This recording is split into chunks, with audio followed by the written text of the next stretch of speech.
So let me ask you guys this, because you guys each touch on some really interesting points. Do you feel that Black startup founders have to do the startup game different? So take for instance, you mentioned the friends and family round, right? Sometimes our friends and family can only give us a round of applause. Like they can't actually give us any funding, right?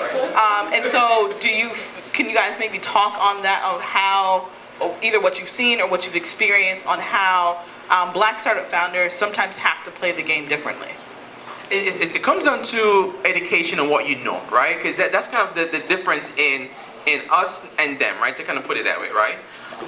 Is how much do you know? What do you know, right? A lot of us, I mean, like I said, because of Night, a lot of us now being really educated on different options out there because of stuff like this that Felicia is doing. Now we're able to educate ourselves. But before that, like I said, when I was doing it, there was no one for me to lean on, right? There was no other Black brother or whatever it is to be like, hey, how did you raise your money?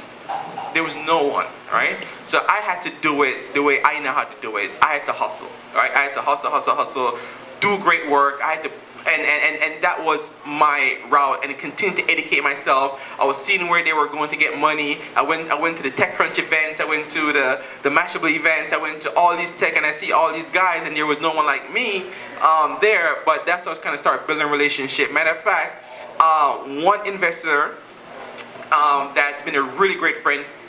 Up to this day, I don't need money from him, right? Just his advice was able to also push me forward. He was one of the person that founded AOL Ventures.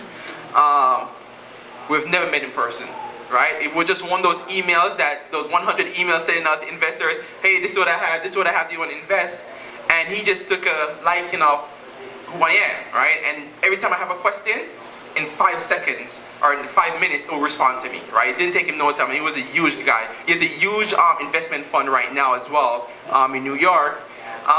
So the relationship as well. So you have to really kind of educate. I think the biggest thing is educating yourself on what's out there, what's possible, what can I do? Because I think we've missed that train 5-10 years ago when everyone was raising money, but we were just like, okay, what's going on, right?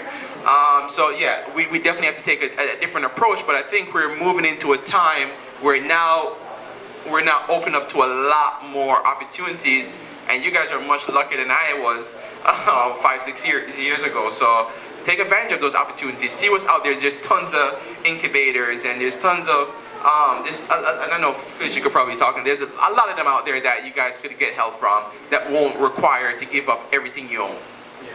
I love it. Brandon, if you could chime in, and then I have a question in the back. Yeah, I don't think that